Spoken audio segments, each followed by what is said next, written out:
밤새 모니터에 튀긴 침이 마르기도 전에 강의실로 하천 교수님이 모신 때문에 긴팔 입고 오래 난 시작도 전에 눈을 감았지 날 안심하게 볼 게 뻔하니 이게 더 편해 내 새벽은 원래 일몰이 지나고 하늘이 까매진 후에야 해가 뜨네 내가 처량하다고 다 그래야 얘 남자들이 돈 주고 가는 파리에 시간을 사는 중이라 전에 난 이게 궁금해 시계는 둥근데 날카로운 초침이 내 시간들을 아프게 모두가 바쁘게 뭐를 하든 경쟁하라 배웠으니 우린 우리의 스타로 도망칠 수밖에 이미 조문 밖에 모두 그래 야 일찍 일어나야 성공해 안 그래 맞는 말이시다 근데 니들이 꿈을 꾸던 그 시간에 나도 꿈을 꿨지 두 눈 똑바로 뜬 채로 We're living in a different time zone 바뀌어버린 낮과 밤이야 yeah. Have a good night 먼저 자 아직 낮이라는 중이야 We are who we are We are who we are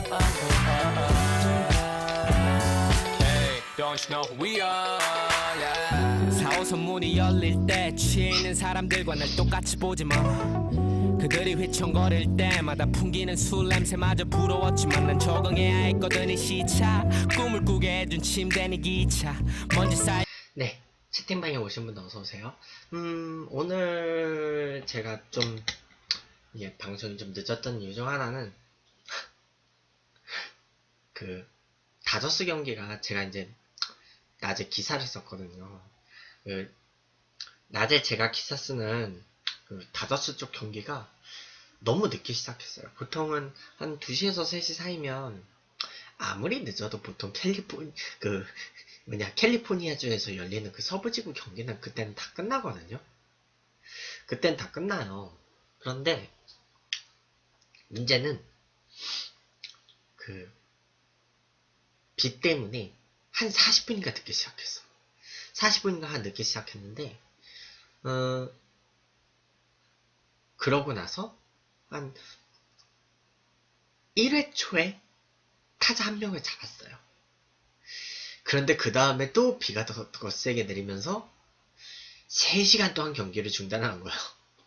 한 2시간 반 정도 지나고 나서 그러니까 보통은 야 그냥 응? 우리 다음에 더블헤더 하자. 약간 그렇게 할 만도 한데 이 두 팀이 더 놀라운 거는 한 2시간 반 정도 기다리면서 상황을 본 다음에 오늘 하자. 그냥 오늘 해버리자. 하고 결정을 해가지고 무려 그 3시간이나 지난 끝에 방수포 걷고 그 그라운드 잔디 좀 마를 때까지 기다렸다가 경기를 한 거예요. 그래가지고 현지 시각으로 한 새벽 1시 거의 새벽 2시가 넘어서 끝났어요. 그러니까 현지 시각으로요. 네, 한국 시각으로 저녁 6시가 넘어서 끝났어. 그래서 그 기사 바로 보냈죠. 기사 바로 보냈고 기사를 바로 보냈으며 이제 그 다음에 그거를 써요. 바로 그 다음부터 컨텐츠 준비를 들어갔어요. 그렇게 준비를 들어갔는데 그러니까 나름 그 자료는 제가 충분히 준비를 해야 되잖아요. 그래서 좀 오늘 굉장히 약간 그래서 좀 약간 준비가 늦었어요. 그 이제 다저스 기사를 준비하느라. 앞으로 제가 이거 대본 쓰는 그 시간대를 좀 약간 옮기든지 해야 될 것 같아요. 이게 생각보다 양이 많아요. 생각보다 양이 많아서 모르겠어요. 제가 요즘 준비하는 컨텐츠들이 좀 약간 양이 많아서 그럴 수도 있긴 한데 그래서 제가 지난주에 이제 한국사에서의 2인자들 삼국시대부터 고려시대까지 편에서 다뤘던 2인자들은 제가 요약을 해드릴게요. 고구려의 협보, 그리고 백제의 으름, 고구려 명림답부, 을파소, 그리고 신라의 이사부, 그리고 백제의 성충, 그리고 신라의 김유신. 여기 김춘추는 왕이 됐기 때문에 다루지 않았어요. 그리고 신라 김균정, 그리고 왜냐면 여기도 김균정만 다룬 이유가 중간에 막 그 김양상이라는 사람이 약간 2인자 같은 사람이긴 한데 그 사람도 결국은 선덕왕이 됐거든요. 그래서 뺐고요. 그 다음에 그 신라 멸망이 약간 주역이기도 했던 경문왕의 아들 김희홍, 그리고 그 다음에 이제 백제 최승우, 그리고 고려시대 최응, 그러니까 고려 건국초의 최응, 그리고 이제 광종시대 쌍기, 그리고 이제 문종, 그 다음에 뭐 문종, 순종, 선종, 헌종, 숙종, 예종, 인종까지 갔던 경원 이씨 집안, 그리고 역시 김부시, 정중부, 경대승, 최씨정권, 그리고 최영까지 다뤘어요. 이인임은 솔직히 어느 부위로 넣을까 고민을 했어요. 근데 솔직히 이인임은 2인자로 보기에는 조금 뭔가 약한 기색이 있어요. 그러니까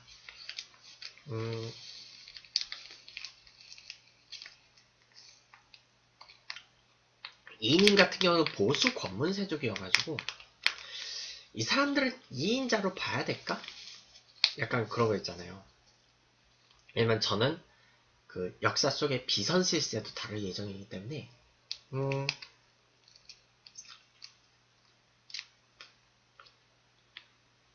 그리고 저는 이 비선실세를 다룰 때 마지막은 최순실이에요. 미리 알려드릴게요. 마지막은 최순실이야. 그래서 미리 알려드리는 거고요. 그래서 총 18테마였어요. 왜냐면 경원 이씨 같은 경우, 경원 이씨하고 최씨 정권을 제가 하나로 묶어버렸기 때문에, 그래서 이제 한국편은 테마는 이제 19번째 순서부터 가게 돼요. 19번째 순서는 바로 조선 건국에 있어서 뭔가 그런 조선의 시스템을 설계했다고 할 수 있는 삼봉 정도전이 있어요. 자, 정도전 사진 정도는 뭐 하나 보여드려야 되겠죠. 자료용 사진. 정도전. 이 사람이에요. 이 사람이 조선의 첫 번째 2인자라고 볼 수 있어요. 그 정도전 같은 경우는 저 이거 워드 좀 일로 갖고 와서 볼게요. 그리고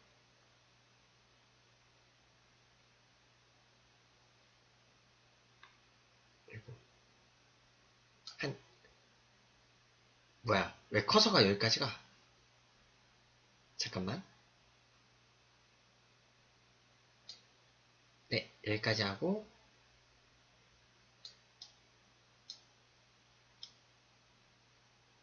더 내려야 되네? 이런.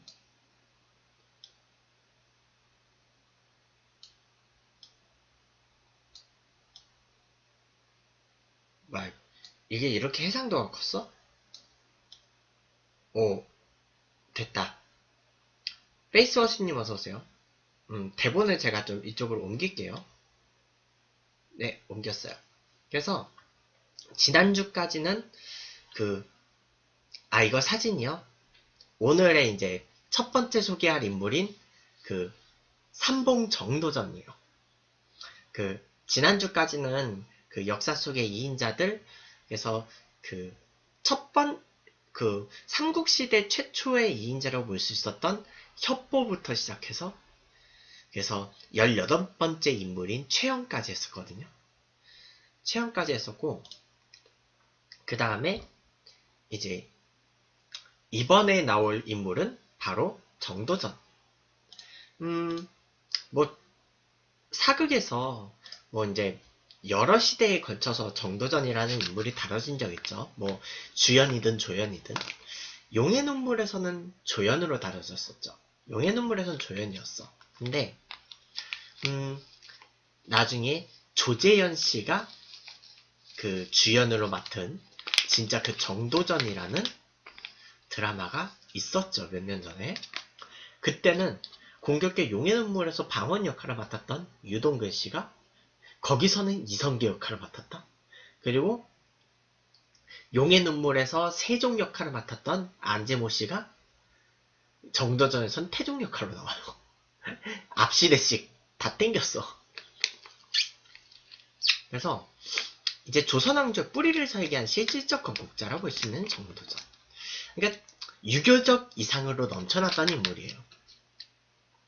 진짜 새로운 세상을 만들고 싶었던 조선왕조의 첫 2인자로서 그 경상도 봉화군 출생으로 원래는 그 이제 지방 출신이었는데 아무래도 그 시대에 이제 관료로 진출하는데 영향을 받는 거는요 대부분 부모님이 관료예요.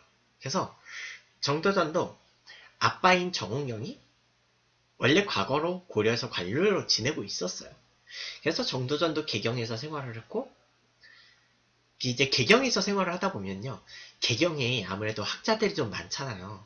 특히 고려 말기의 그 대표적 유학자로는 이제 그러니까 공민왕 시대 이전이에요.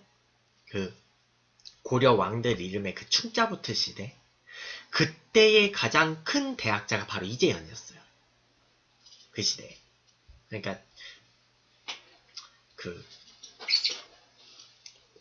이제 충수광 충혜왕 시대 때 약간 좀 젊은 학자였다가 이제 나중에 원로학자가 되는 대학자 그 이재현이 내게 가르침을 받아요. 이재현의 가르침을 받고 그리고 그 다음에는 또 이색한테 배워요. 이색. 이색 아니에요. 발음 잘하셔야 돼요. 그 컬러 할 때 색이에요. 그 뭐냐 부부관계 할 때 그 색이 아니고 그렇고 이때 이제 정도전 같은 경우는 이때 그 학자들 중에서도 세력이 갈려요. 몽골과의 관계를 지속할 것이냐 이제 명과 다시 한족과 관계를 맺을 것이냐 라고 했는데 결국 여기서 정도전은 이 백성들의 삶을 직접 보고 깨달으면서 원래는 그 정도전도 친명파인데 권문세족의 눈밖에 나서 블랙리스트에 들어가요. 블랙리스트 들어가서 이인님한테 그래서 그 시절 쫓겨났다가 그 당시 최영하고 이성계가 국민 영웅이 되던 시대였어요. 근데 최영하고 이성계 중에 최영은 제가 전 시간에 고려의 마지막 2인자로 소개를 했었죠. 최영은 고려의 마지막 충신무관이었어요. 충신 중에 문관은 정몽주였고 무관의 마지막 충신은 최영이었는데 그 최영 쪽으로 간 게 아니고 더 젊은 이성계한테 갔어요. 국민 영웅 이성계한테 가서 이제 뭔가 그런 이성계가 하도 이제 싸움만 해왔으니까 뭔가 책사로 이제 활동을 하게 돼요. 그래서 위화도 회군을 했어요. 위화도 회군하고 이제 최영이 실각을 해. 그 다음부터 이제 정도전, 조준 등이 사전, 그 농토 개혁을 주장을 하게 돼요. 그 전까지 고려시대의 그 농지법으로는 도저히 백성들을 구휼할 수가 없다. 해가지고 그때 고려 말기에 토지제도를 싹 다 갈아엎은 게 바로 과전법이에요. 그러니까 과전법은 비록 고려시대에 이제 시작이 되기는 했지만 사실상 조선시대의 제도예요. 그 공양왕 시대에 그 공포된 그 제도들은요. 사실상 조선 왕조 그 개국의 그 실질적 그 주축이 되는 사람들이 개창을 하고 공양왕은 그냥 도장만 찍었어. 왜냐면 그때 이제 이성계가 이제 시중에 올랐죠. 그 이성계가 시중에 올랐어요. 그 최영이 실각한 다음에 이성계가 시중이 돼가지고 그 도평의사사의 리더가 됐는데 근데 오늘 CPU 사용량 왜 이러지? 뭐 켜놓은 거 없는데. 잠깐만요. 뭐 켜놓은 것도 별로 없는데. 이걸 하나 끄자. 뭐 별로 도움은 안 될 것 같긴 한데. 자, 그래서 그 과전법이 시행이 되면서 기존의 고려에 있던 토지 문서들을요, 모두 개경 한복판에 쌓아놓고요, 불을 붙여요. 그래가지고 그 며칠 동안 고려의 토지 문서들이 불타는 사태가 발생을 하고요. 그래서 1391년부터 과전법이 시행돼요. 그 다음에 조선이 세워졌죠. 사실상 조선의 제도예요. 그런데 이때 이성계가 갑자기 사냥을 하다가 말에서 떨어지는 사건이 발생해요. 이성계도 말에서 우왕하고 창왕이요, 썰이에요. 정확하진 않아요.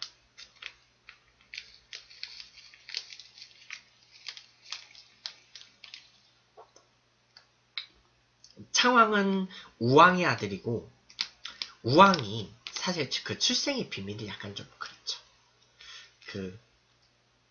이게 공민왕의 원래 왕비였던 그 노국공주한테서 나온 아이가 아니에요. 노국공주는 임신을 하기는 해요. 근데 애 낳다가 죽어요.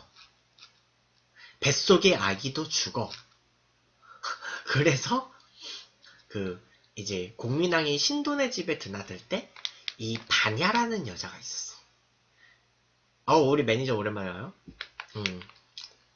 그렇고, 그래서 어쨌든 약간 고려 말기의 그 왕들은 약간 그런 출생의 비밀이 있는데, 공양왕의 경우는요, 고려 신종의 후손이에요. 그냥 아무 왕손이나 데려가다가 세운 거야. 그렇고, 이제 이성계가 말에서 떨어지고 나서, 이성계도 말에서 떨어질 때가 있는 거예요. 그래서 이때 정몽주가 이때다 싶어서 정도전, 남은, 조준 등 그 이성계의 참모들을 전부 다 유배형을 보내요. 근데 이거를 방언이가 말 타고 가가지고 아버님 이런 일이 벌어지고 있습니다 이거 알려버리는 바람에 이성계는 어떻게 들것에 실려오든 어떻게 하든 해서 돌아와. 그리고 이성계가 돌아와서 나 없는 동안 정몽주 편든 사람 누구냐 해가지고 정도전 등은 다시 다 풀려나. 그리고 정몽주는 이 몸이 죽고 죽어 100번 고쳐 죽어 그 말에 남기고서 죽죠. 선주교에서. 그래서 원래 그 정도전이 시행하려고 했던 과전법은요, 모든 사전을 다 몰수해요. 그리고 재분배하는 거야. 노비들도 그 전까지의 노비들도 다 해방시키는 거였어요. 근데 이렇게 되면 너무 반발이 심하니까 조준이 조금 대안을 세운 거예요. 조금 약하게 하자, 수위를. 그래서 노비 해방은 못 시켰다고 그래요. 그리고 이제 조선이 세워진 다음에 이성계가 천도를 하자. 이 계획을 지지한 사람도 정도전이었고, 궁성 건설, 경복궁 등의 그 궁성의 건설을 주도를 하며, 그리고 경복궁 전각, 문 등의 이름도 정도전이 정했고요. 국정제도 전반을 다 그냥 정도전이 그냥 시스템을 다 잡아버린 거야. 그리고 이때 설치됐던 게 삼군부. 고려 말기에요. 이제 권문세족들이 자기 세력 어느 정도 힘을 갖고 있을 수 있었던 이유 중 하나가 바로 사병이었거든요. 그래서 이게 언젠가 문제를 일으킬 거다 해서 정도전이 사병을 혁파를 해요. 특히 왕자들이, 특히 신의왕후 한시 소생의 그 왕자들은 많이 장성해가지고, 특히 넷째 아들 방간하고 다섯 번째 아들 방원은 자체 사병이 굉장히 컸어요. 얘네들을 견제하기 위해서 사병을 다 없애버리려고 한 거야.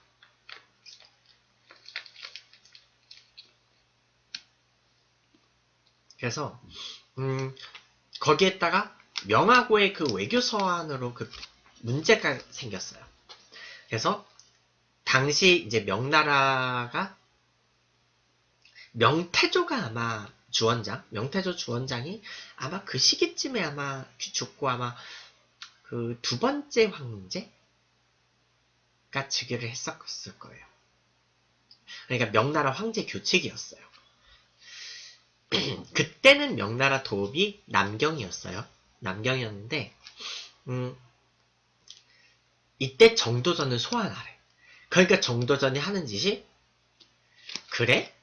그러면 내친 김에 우리 위화도 해군 때 못했던 요동정벌 해볼까? 해가지고 진짜로 그 삼군부의 그 군사들을 정도전이 훈련을 시켜라고. 그 사병들을 다 끌어들이고 있었으니까. 어차피 뭐 고구려 땅이겠다. 이 기회에 수복해버리자 하면서 그 자기네들이 그 최영이 그 주장했던 그 4대 그거에 대해서 반박하는 그 4대 북벌 불가로 그 이성계가 그 내세웠잖아요. 근데 거기서 그거를 오히려 이제 조선 건국돼서 오히려 요동정벌을 준비를 하고 있는 그런 상황으로 가게 되죠. 했는데 실제로 요동정벌은 일어나지 않아요. 그리고 그 이후 그 이방원이 명나라에 갔다 오게 되는데 이때 이방원하고 당시 북경 쪽을 지키고 있던 주원장의 동생 영락제하고 좀 뭔가 싸바싸바 해가지고 친해졌나봐. 그래서 나중에 태종이 즉위하고 나서는요, 조사이의 난이 일어났을 때 그 조사이 일당이 여진 쪽을 끌어들이려고 했거든요. 이성계한테 우호적이었던. 그런데 이때 황제였던 영락제가 여진 쪽에 칙사를 보내가지고 야 니네 움직이면 우리 폐하께서 100만 대군으로 너희 쓸어버리실 거다. 100만 대군으로 협박해가지고 결국 조사이한테 지원은 가지 못했다는 거. 뭐 그랬던 적이 있어요. 그때까지 태종 때 겨우 조선하고 병이 관계는 회복이 돼요. 겨우 회복이 되고요. 그리고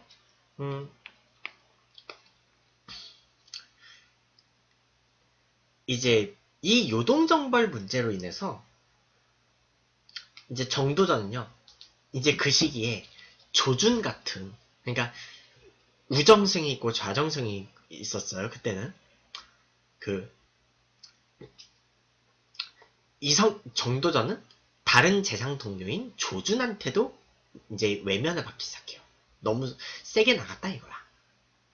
그래서 결국 제1차 왕자의 난 때요, 좌정승 조준은 방원의 편에 서요. 오잉? 왜 갑자기 오늘 웬일로 핫이슈 됐지? 0시 정각됐는데? 뭐냐, 그 지원받을 그런 타이밍 아닌데, 어쨌든 핫이슈는 왜 감사드리고. 그래서 그 제1차 왕자의 난 때 결국 이방원은 제거 영순위로 정도전, 그리고 대신에 정도전하고 이제 다른 편에 서게 됐던 조준은 그 자기의 이제 정치 고문으로 매시기로 한 거예요. 왜냐면 그때 이제 방원의 그 책사라고 할 수 있는 사람은 제가 이제 잠시 뒤에 얘기할 하륜인데, 하륜이 그때 물론 방원보다는 나이가 많았지만 정치 경력이 그렇게 뭔가 강력하지는 않았어요. 강력하진 않았는데 이제 정치적 고참인 조준이 필요했던 거죠. 조준 발사하는 그 조준 말고. 그래서 조준이 필요했는데 그래서 이제 살생부를 작성을 해요. 그래서 살생부를 작성해서 그 3군부를 장악하고 이제 여러분들이 그 용의 눈물 시절에 그 보셨던 분들이 얼마나 있을지 모르겠지만 그 용의 눈물 할 때 저도 초등학생이었거든요. 그래서 그때 이제 3군부로 중신들을 다 입골시켜요. 그리고 처단할 사람들은 다 처단하고 살릴 사람들은 우리 편 만들 사람들은 뇌시어라 해가지고 한쪽에 다 서게 해. 처단할 사람들은 그냥 그 자리에 누구 입시오 하면 참 부하들이 슉 하면 샥 죽여버려. 그렇게 됐고요.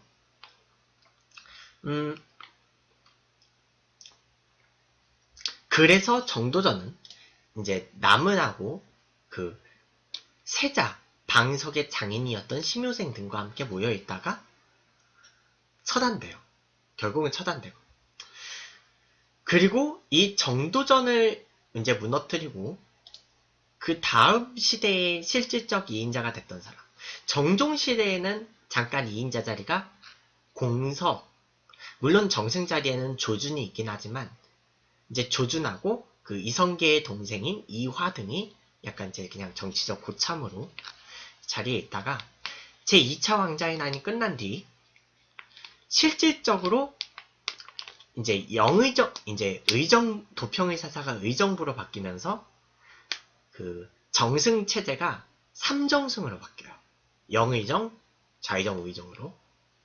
그래서 이제 하륜이 여기에서 이제 영의정으로 올라가게 돼요. 하륜이 영의정이 되기 전에는 함흥차 사러 갔다가 유일하게 살아서 돌아온 성성린이 잠깐 영의정이 되는데 이제 성성린은 그때 너무 늙었어. 너무 늙어가지고 이제 조사이의 난이 일어날 때부터 사실상 하륜이 영의정이 돼요. 그래서 어떻게 보면 이방원을 그 왕으로 만들어준 그 메이커예요. 그 페이스메이커의 역할을 했어. 근데 하륜이 얼마나 이제 출세가 늦었냐면요. 고려 말기에 관직에 진출했지만 처음에 신돈한테 찍혀서 블랙리스트 갔고요. 신돈이 이제 죽은 이후, 이인임 쫓겨난 이후에도 그 최영의 요동정벌에 반대했다가 양주로 추방이 한번 됐었고, 그리고 나중에 그 위화도 회군이 끝난 뒤에는요, 오히려 이성계한테 오해를 받아가지고 제 2세계의 그 편이다 해가지고 그 추방 당하기도 했었어요. 근데 실제 가족관계가 그럴 수밖에 없었어. 하류는 겁나 불쌍하게도요. 하륜의 가족관계가 이인임의 조카 사위였어요. 그래서 오해를 받을 수밖에 없었던 거야. 근데 하륜은 그 이후 이성계 편을 들겠다 해서 갔고요. 공양왕 시기에는 근데 전라도 순찰사로 나가 있었고, 조선건국 시대에도 경기도 관찰사, 지방직이었어요, 계속. 그 다음에 이제 태조가 천도하려고 할 때, 이때 원래 처음에 이성계는요, 계룡으로 가려고 했어요. 현재 그 육군본부에 있는 그 계룡이에요. 글로 가려고 했는데, 이제 하륜이 풍수지리설을 근거로 반대하고, 이제 하륜이 추천했던 거는요, 이제 무악이라고 해가지고, 현재의 서울 서대문구 쪽을 추천을 해요. 서대문구에 이제 그 북쪽으로 그 무악제라는 그 고개 있잖아요, 지금. 그 무악제에서 신촌 사이에. 그러니까 지금 그 금화터널이 있는 곳? 그쯤 생각하시면 돼요. 지금의 그 금화터널이 있는 그쪽 이제 생각을 하시면 되는데, 거기를 추천했지만 이번에도 정도전이 또 반대해. 정도전을 또 반대하고, 그 다음에 이제 무학대사가 가가지고 이제 그 유명한 왕십리 이야기가 그 다음에 나오는 거예요.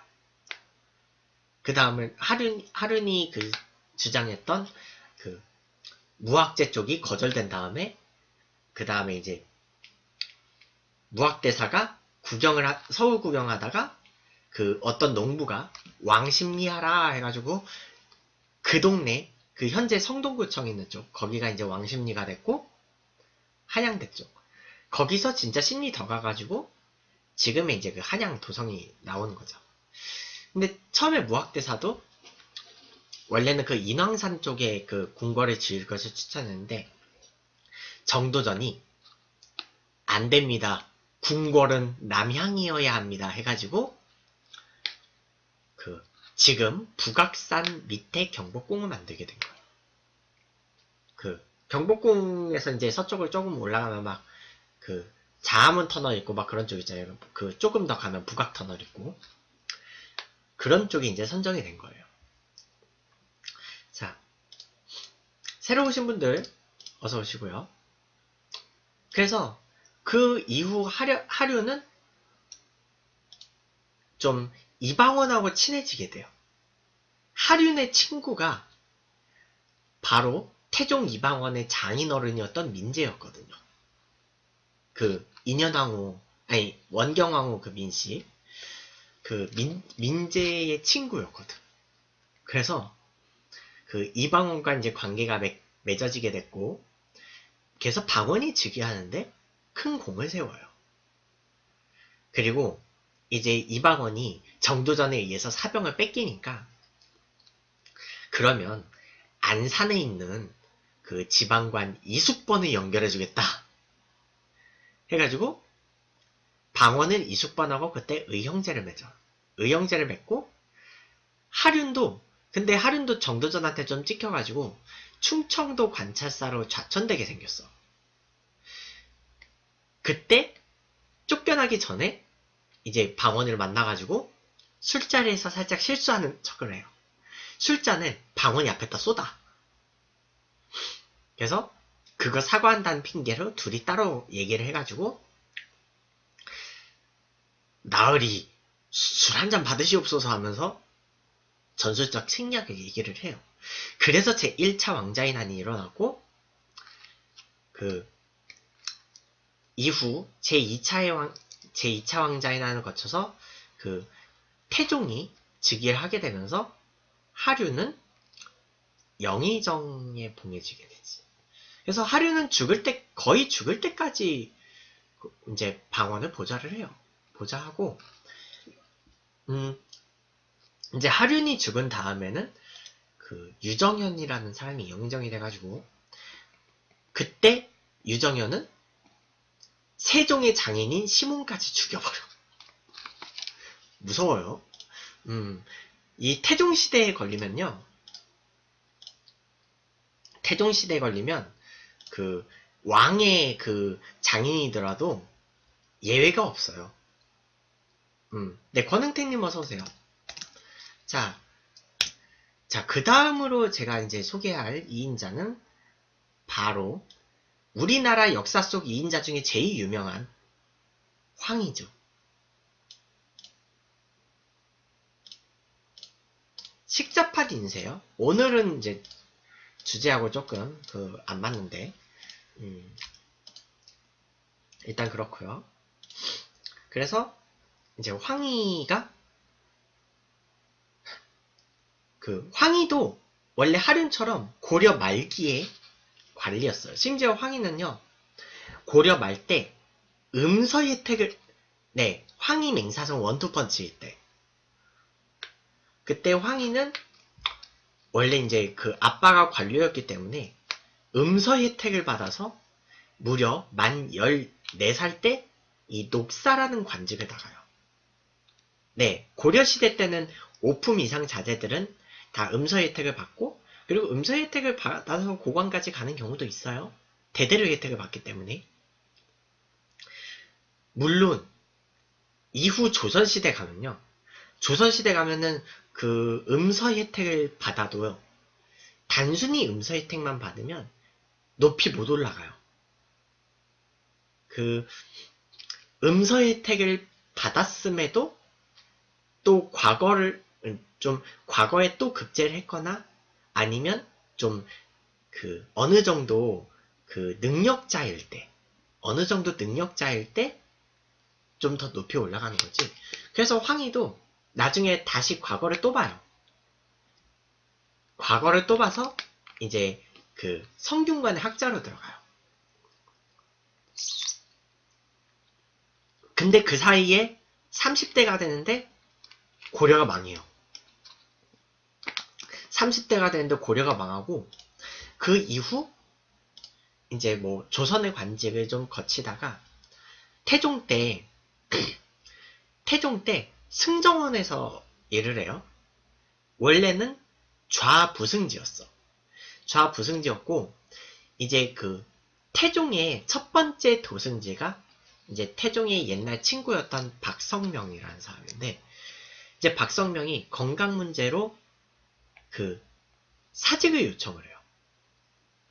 그러면서 방원이가 자네가 떠나면 이 자리는 누가 맡을 것인가 해가지고 박성명이 그러면 황희를 추천을 한다.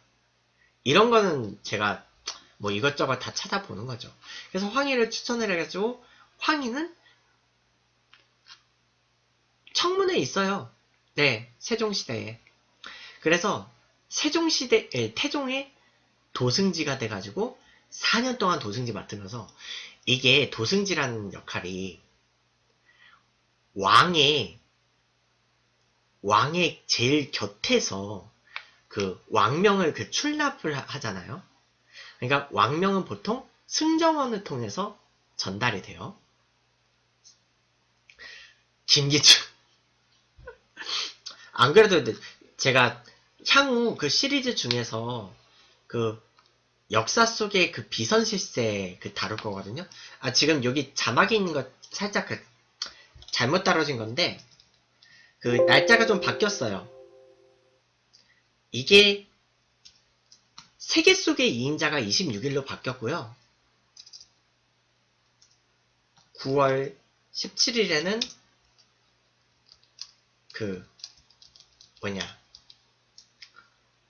조선의 가톨릭 박해사 이거를 할 거고, 10월 이후로 역사 속의 비선실제를 바꿀 거예요. 그때 할 거예요. 자, 그리고 황희는 그것도 제안했어요. 6조 직계제 시대를 제안을 했어요. 하륜하고 황희가. 하륜은 그때 영의정이었고 황희는 도승지였죠. 도승지는 왕의 맨날 대전을 왔다 갔다 하면서 맨날 왕 앞에 무릎 꿇고 엎드려 있고, 그런 인물이죠. 더군다나 태종같이 왕권이 센 사람 밑에서 도승지를 하면요, 그만큼 임무가 더 빡세요. 하륜이 소육전이라뇨? 무슨 소리? 자, 그렇고요. 그래서 황희는 이제 도승지 시절에요. 그 법전이 지금 정확히 전해지는지는 제가 알 길이 없어요. 왜냐하면 조선시대의 정식 법전은 경국대전이거든요. 정식 법전은. 자, 그래서 황희가 도승지 시절에 가장 큰 업적을 올린 거는 민무구, 민무질, 민무휴, 민무희, 원경왕후 민씨의 형제 4명을 제거하는데 기여를 해요. 이때 하륜의 친구가 사실 태종의 장인이 민제거든요. 근데 민제는 나중에 은퇴해요. 나이 들고 나서 민제는 은퇴하는데 하륜은 영의정으로 있잖아요. 그래서 민제는 민무구, 민무질, 민무일, 민무이가 제거되는 시점에 또 죽어요. 병으로 죽어, 민제는. 그래서 사실상 역할이 없어져버려요. 그 틈을 타서 황희는 이 사형제를 차례차례 숙청하는데 성공하죠. 차례차례 숙청하니까, 물론 이제 원경왕후 민씨는 그래가지고 겁나 스트레스 받아서 결국 그 가슴앓이 때문에 그걸 지병으로 앓다가 말년에 죽어요. 그리고 그 다음에 이제 황희가 거친 보직이 이제 6조의 판서를 그 6보직을 한 번씩은 다 맡아요. 2번 맡을 때도 있고 그 6조를 한 번씩 다 맡았어요. 황희는. 그러다가 이제 태종시대 때 2조 판서까지 올라갔는데 2조 판서 때 그 양녕대군 이재예의 폐쇄작건을 반대했어요. 그러니까 조선이 건국 초부터 세자책봉 문제로 왕자인환이 일어났었잖아요. 그것 때문에 원래 방언이도 처음에 그냥 맏아들을 세자로 책봉을 했었는데 맏아들이 뭔가 비정상적인 행동을 하기 시작해요. 학과요? 잠깐만. 이 스크롤 좀. 여기 프로필 있잖아요. 그래서 양녕이 막 그 궁궐 단장도 넘고 막 그런 이제 비정상적인 행동을 막 시작하니까 이제 신하들이 세자가 왜 저러는지 모르겠다. 그런 얘기가 나오기 시작했고 근데 그 양녕대군은 동생인 이도한테 경희대사학과 하면 그분하고 같은 과시네요. 망치 부인님하고. 그 동생한테 왕위를 양보하는 거다 해가지고 그 둘째인 효령대군은 아예 머리 깎고 스님이 돼요. 효령대군은 머리 깎고 스님이 되고 양녕은 이제 그때부터 막 그 세자빈이 있는데도 불구하고 막 누구의 첩을 막 가로채가지고 자기의 첩으로 삼는 등 겁나 이제 자기가 폐위되기 위해서 별짓을 다 해요. 막 악공들을 막 궁궐로 불러들이고 그래서 이제 폐세자를 시키게 하는데 황희가 그러다가 또 이제 그 형제들끼리의 다툼이 일어날 수 있다. 그래가지고 반대를 해. 이때 태종한테 찍힌 황희는 이때 관득 좀 벼슬이 낮춰졌고 그 이후 세자가 충녕대군으로 바뀌고 나서 귀양을 가게 돼요. 그래서 저는 권응태님도 귀양을 보내도록 하겠어요. 원래 유배형이 처해지면 그 왕이 특별 사면하기 전까지는 사면 안 되는 거 아시죠? 그래서 저는 귀양 보낼게요. 진짜 귀양 보냈어. 그래서 원래 황희는 처음에 이제 파주에 그 교화라는 곳이 있죠. 그 교화로 원래 그 귀양을 갔다가 거기가 서울하고 너무 가깝다 해가지고 저기 남원까지 보내버려요.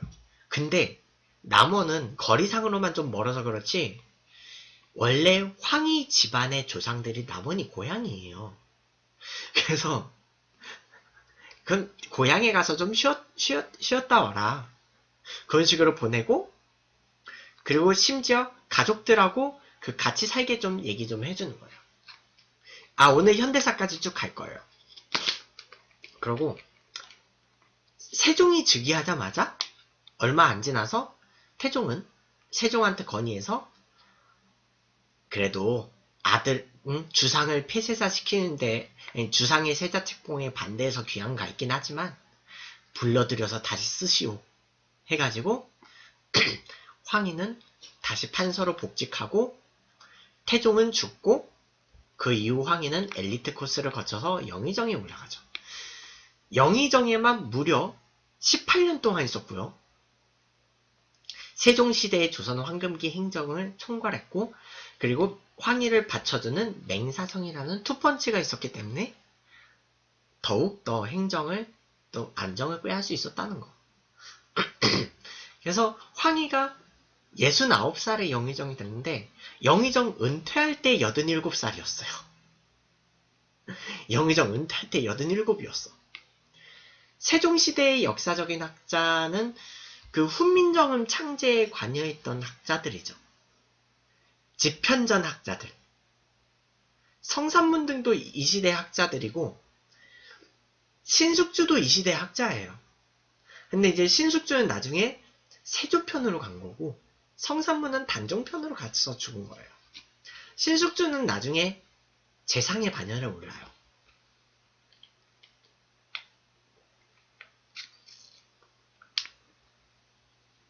네, 맞아요. 그 사육신.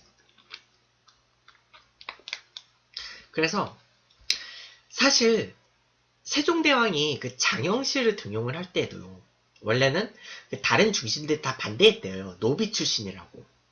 근데 황희가 그때는 영의정에 오르기 전이었거든요. 이조판서였거든. 근데 황희가 그 인사권을 갖고 있는 황희가 전하 등용하시옵소서 그래서 장영실이 나중에 그 사품까지 올라가요. 사품인가 3품까지 올라가. 노비 출신에서. 그래서 황희가 이제 80대에 접어들어서 이제 신은 나이가 들어서 더 이상 정사를 돌볼 수 없습니다. 그러니 젊고 유능한 사람으로 그 바꿔주시옵소서 하면서 원래 황희가 그 추천해서 함경도 관찰사로 보냈던 김종서까지 서울로 불러들여요. 그래서 김종서를 판서에 임명해서 키워. 김종서를 키우게 돼. 근데 이제 세종이 자기는 학문 연구에 집중하다 보니까 안 그래도 정치를 그 제대로 하기 힘들었거든요. 그래서 황희한테 지팡이를 하사하고 가마를 하사하고 그래서 출퇴근할 때 일단은 가마 타고 있거라고 그리고 궁궐 안에서 걸을 때 지팡이 짚어라. 그리고 너무 큰일이 아니면 재택근무해라. 재택근무까지 허가해줬어요. 끝내 물러나게 하지는 안 했어. 물론 더 말년으로 가서는요. 황희의 부담을 더 덜어주게 하려고 이제 세자였던 문종한테 세자야 네 왕 되기 전에 미리 한번 정치 실습을 해보거라 하면서 정사를 맡겨요. 정치 파트는 세자한테 맡겨. 말년에는. 세자한테 맡기기도 해요. 그래서였는지 문종은 너무 스트레스를 받아서 세자 시절부터 너무 스트레스를 받아서 재위 2년 만에 죽어요. 그리고 오히려 황희는요. 세종이 죽기 4개월 전에 은퇴하거든요. 한 그 80대 후반에 은퇴해요. 87살에 87살을 은퇴해서 오히려 세종이 죽은 다음에 문종시대 때까지 살아요. 세종보다 늦게 죽어. 그러니까 의외로 장수했어 황희는. 자, 그 다음에 이제 황희의 다음으로 조선시대의 2인자라고 보는 사람이 바로 김종서예요.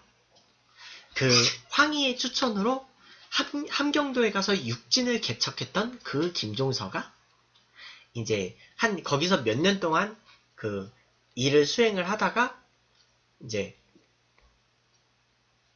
두만강 유역 육진 어느 정도 안정이 되고 나서 서울로 들어와요. 그래서 함경도 관찰사가 종 2품직이거든요. 그래서 정 2품 판서로 승진해. 정 2품 판서로 승진해서 그 이제 수련을 받아요. 나름 수련을 받고 황희가 은퇴한 다음에 우의정이 돼요. 황희정이 은퇴한 다음에 우의정이 돼요. 황희 맹사성 등이 그때 쫙 은퇴하고 황보인, 김종서 등이 딱 정승이 돼요. 그리고 김종서는 이제 그 서울에 와서는 그 고려사 집필을 담당을 해요. 그래서 그 고려사를 쓰고 그 고려사를 요약한 고려사 저료도 써요. 김종서가 그 고려사를 쓰고 나중에 세종실록도 편찬해요. 근데 안타깝게도 세종은 고려사의 완성을 보지 못하고 죽어요. 문종 때 완성돼요. 그렇고 이제 좌의정까지 되는데 이제 단종이 나이가 어리니까 이 재상들이 뭔가 힘을 크게 잡아요. 자, 오신 분들 모바일 우측 상단 버튼 한 번씩 눌러주시고요. 그래서 그 계유정난이 일어나면서 세조에 의해 제거가 돼요. 세조에 의해서 김종서는 결국 제거가 되죠. 자, 그 다음에 이제 세조를 왕위에 올린 바로 그 유명한 인물은 한명회인데 한명회 때문에 유명해진 동네가 바로 여기죠. 서울 강남구 압구정동.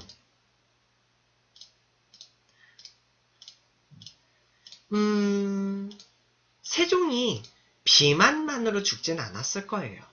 각종 스트레스가 겹쳤지. 자, 이제 그 다음 한명회의 호가 원래 압구예요. 그리고 한명회가 강남의 이 한강가에 만들었던 그 정자의 이름이 압구정이에요. 그래서 서울 강남구에 그 한남대교, 그 현대고등학교 있는 데부터 그 동쪽에 그 갤러리아 백화점 있잖아요. 거기까지 쭉 길쭉하게 압구정동이 된 거예요. 그 신사역 근처부터 아니다. 그 압구정동은 그 압구정로의 그 북쪽 길만 그 해당이 되니까 그 경부고속도로 입구부터 압구정 로데오역까지. 네, 아라카우님 어서오세요. 그래서 이 압구정의 그 대명사가 된 한명회. 근데 한명회도 되게 웃겼던 게 40살이 될 때까지 계속 과거 시험을 그 3년에 한 번 봤거든요. 근데 계속 떨어진 거야. 그래서 원래는 음서로 올라갈 수 있었는데, 그러니까 음서는 원래 올라가는데 한계가 있거든요. 근데 결국은 그냥 음서로 갔어. 하도 이제 40살이 될 때까지 못 붙으니까. 그래서 그 경덕궁이라는 곳의 관리자로 원래 관직을 시작해요. 경덕궁은 태조 이성계가 왕이 되기 전에 개경에서 살았던 집이 궁이 됐어요. 그 경덕궁이 됐는데, 근데 그 이후 수양대군의 참모로 들어갔고, 이제 계유정난의 주역이 되면서 순식간에 인생 역전을 했어요.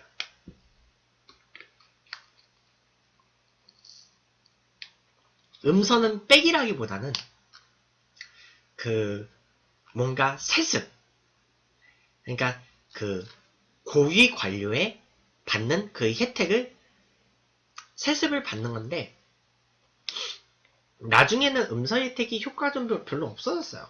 과거 제도가 너무 그 고시화가 돼가지고 고시 문화가 돼버렸지.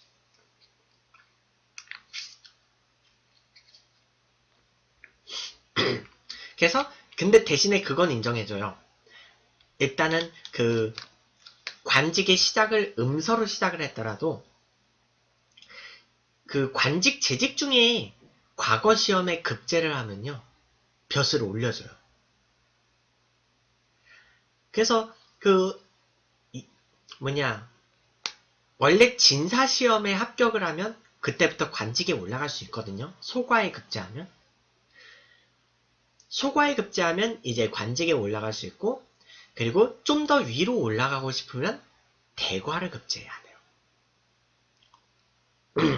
그런 게 있어요. 그래서 한명회는 세조의 공신이 되면서 인생 역전을 성공해서 영의정이 되고, 이제 왕실에 자기의 딸들을 시집을 보내요. 그래서 2인자겸 외척이 돼.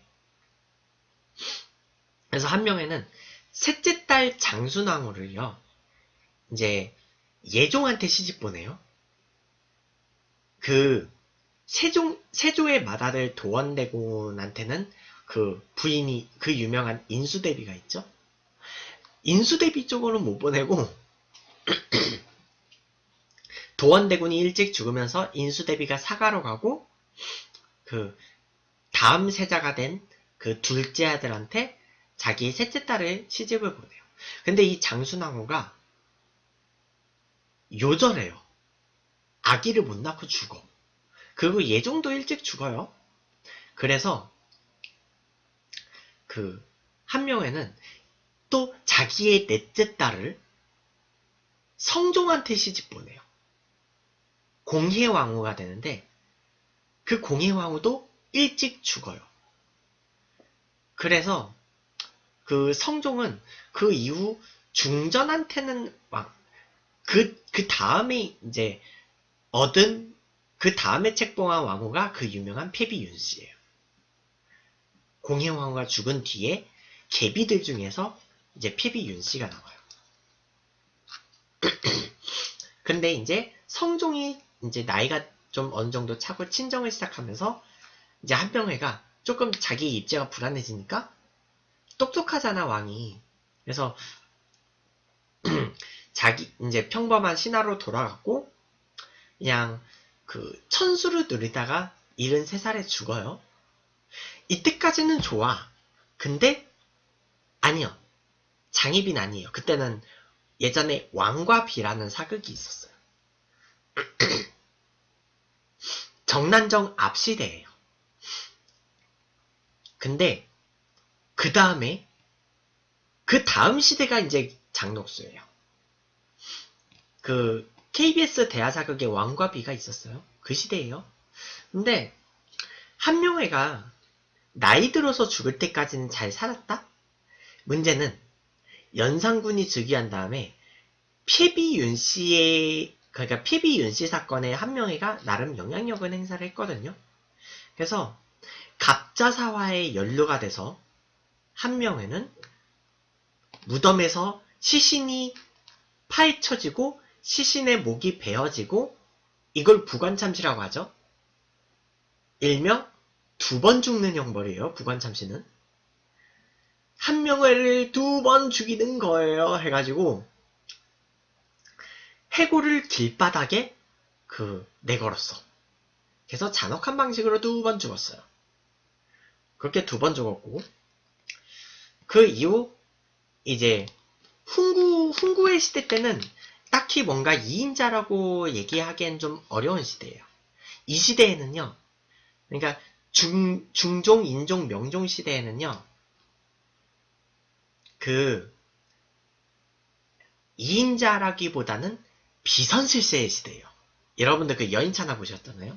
그래서 이거는 제가 나중에 역사 속에 비선실세를 해가지고 윤원영하고 정난정을 같이 묶어서 다룰 거예요. 정난정 얘기는 그때 갈 거예요. 자, 이제 그 다음 시대로 넘어가면 선조시대의 2인자 유성룡이 나와요. 안동유씨, 고향이 하회마을이에요. 드디어 유성룡이 나와요. 원래 외갓집이 의성에 있었어요. 의성 마늘. 근데 그 의성에서 태어나서 맞아요. 배우 유시원 씨가 후손이에요. 유시원 씨가 후손이고요. 그리고 그 당시 아빠가 황해도 관찰사였어요. 그리고 그 유성룡이요.